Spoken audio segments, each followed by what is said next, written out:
আমি এই এফজেড বাইকটা কিনছি কিছুদিনের আগে আর কি, 1 মাসও এখনো হয় নাই। ইয়ামাহাকে বরকট করা উচিত আমাদের সকলের। এই দেখেন, অটোমেটিকলি এটা হেডলাইট জ্বলছে, আবার অটোমেটিকলি নিভে যায়। তো আমি বাইকটা কেনার পরে অনেক সমস্যায় ভুগতেছি। ঠিক আছে, শুধু আমার মতো অনেক গ্রাহক এরকম সমস্যা নাকি ফেস করতেছে। তো ওনাদের হেডলাইটটা দিবে ভালো একটা হেডলাইট দিয়ে, কিন্তু ওনারা কি হেডলাইট দিছে, এই যে অটোমেটিকলি কিন্তু দেখছেন ভিডিওর মধ্যে জ্বলছে, আবার অটোমেটিকলি ইচ্ছা মতো নিভে যায়। তো আমি এই যে একটা জায়গা থেকে রাস্তা দিয়ে যাচ্ছি, তো হঠাৎ করে হেডলাইটটা অফ হয়ে গেছে। তো এরকমও হয়েছে যে আমি একটা গাড়ি ওভারটেক করব হাইওয়ে রোডে, তো হঠাৎ করে এরকম এই দেখেন হেডলাইটটা অফ হয়ে গেছে। তো এটা আসলে বলেন, এটা আমি টাকা দিয়ে কি এটা আমি জ্বালা যন্ত্রণা কিনছি নাকি? তো আমি শোরুমে কল দিছি, ওনারা বলে যে আমাদের শোরুমে এখনও মানে সার্ভিস সেন্টারে হেডলাইট আসে নাই, কোম্পানি এখনও পাঠায় নাই, পাঠাইলে আপনাকে দিয়ে দিবে। এরকম করতে করতে 1 মাসের মতো হয়ে যাচ্ছে। ঠিক আছে, যখনই কল দিই বলে যে এখনও আসে নাই। তো এইগুলা কোনো মানে হয়? আসলে ব্র্যান্ড বলতে আমি যেটা মনে করি সুজুকি হচ্ছে বেস্ট। কারণ আমার সুজুকি বাইক ছিল, একটা বাইক চুরিও হয়ে গেছে। ঠিক আছে, তো আমি সুজুকি বাইকও শোরুম থেকে নিতাম। তো সুজুকির সার্ভিস এতটা ভালো, ওনাদের কাস্টমার সাপোর্ট হিউজ পরিমাণের ভালো।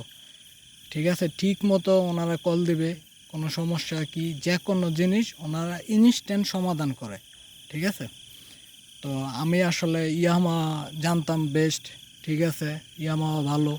তো আমি সেই প্রেক্ষিতে আমি এফজেড বাইকটা কিনছি। তো আমার ইচ্ছে ছিল আমি R15 নিব, তখন কল দিছে R15 নাই, যার কারণে বলছে যে এফজেড আছে। আচ্ছা ঠিক আছে, তো আমি কিছুদিনের জন্য বাইক কিনবো যেহেতু, তাহলে ঠিক আছে এফজেডটাই নিব। ইনস্ট্যান্ট ঈদের আগের দিন এই কাজটা আর কি। তো আমি সব কিছু ভালো ঠিক আছে নিয়ে আসলাম, আসার পরে হঠাৎ করে এরকম হেডলাইট জ্বলে না। তো এখন তো জানেন তেলের কতটা ক্রাইসিস। তো আমি তেল ভরতে ওই দিনকে নরসিংদী গেছি পাম্পে। তো রাত্রে করে 11টার দিকে গেছি আর কি। তো এরকম রাস্তার মধ্যে হাইওয়ের মধ্যে মানে হেডলাইট চলে গেছে। তো আমি হাইওয়ে দিয়া গাড়ি চালায়ে গেছি। ঠিক আছে, এটা শুধু পার্কিংয়ের যে আলোটা আছে এই আলোটা দিয়ে দেখেন, পার্কিংয়ের আলো দিয়ে কিন্তু মোটামুটি দেখা যায় সামনে, বেশি না মোটামুটি। তো আমি এই আলো দিয়েই হাইওয়ে রোডে আল্লাহর উপরে ভরসা কইরা চলছি। ঠিক আছে, তো এই যে আমি যাওয়ানোর পথে যদি আমার একটা দুর্ঘটনা ঘটে যেত, ঠিক আছে, তখন এটা দায়ভারটা কি আসলে ইয়ামাহা কোম্পানি কি নিবে?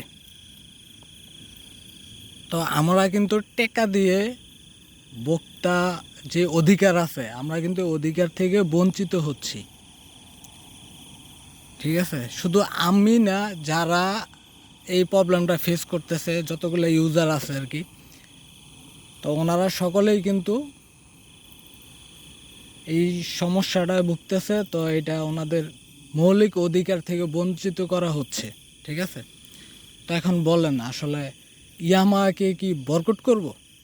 তো ওনারা এই জিনিসটা সমস্যা হচ্ছে ওনাদের সার্ভিস পয়েন্টগুলো থেকে ওনাদের কোম্পানির কাছে কিন্তু জানানো হচ্ছে, মেবি অবশ্যই জানানো হচ্ছে। তো ওনারা কিন্তু এই জিনিসটা সমাধানটা করে ফেললে কিন্তু বেস্ট হতো ওনাদের জন্য। এই যে এরকম করে আমি ভাবলাম নতুন মেম্বার হব ইয়ামাহার, যার কারণে আমি একটা বাইক নিলাম। ঠিক আছে, তো এখন যে আমার এই যে এইটা মানে ইয়ামাহা কোম্পানির উপর থেকে যে আস্থাটা আমি হারিয়ে ফেলছি, তো এটা আসলে কি বলবো, এটা আসলে বলেন আপনারাই বলেন। এটা আমি অন্ধকারের মধ্যে আছি, আমাকে ওইরকম দেখা যায় না। তো আসলে এই সমস্যাটা এটা কি করা উচিত সমাধান? তো এরকম আমার মতো হাজারো ইউজার এরকম সমস্যা, কিন্তু ওদের কি কতটা কষ্ট ফেস করতে হচ্ছে। যেরকম আমি বাইক কিনে কি আমি শুধু দিনের বেলা চালাবো, আমি কি রাত্রে চালাতে পারবো না? তো এখন এই যে হেডলাইটটা নাই, আমি রাত্রে বিশেষ কোনো প্রয়োজনে মানুষ একটা বাইক কিনে তার প্রয়োজনের জন্যই। ঠিক আছে,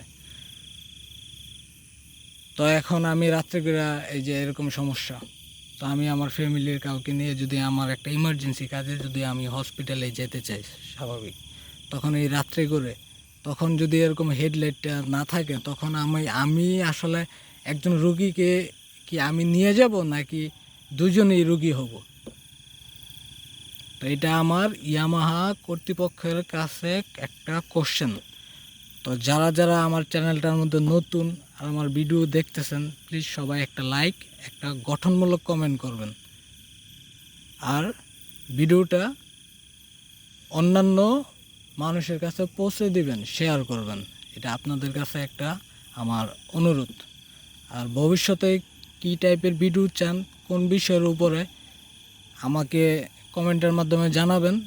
আমি ইনশাল্লাহ ওইরকম ভিডিও উপস্থাপন করার জন্য আর কি চেষ্টা করব। তো সকলকে অনেক ধন্যবাদ। আসসালামু আলাইকুম।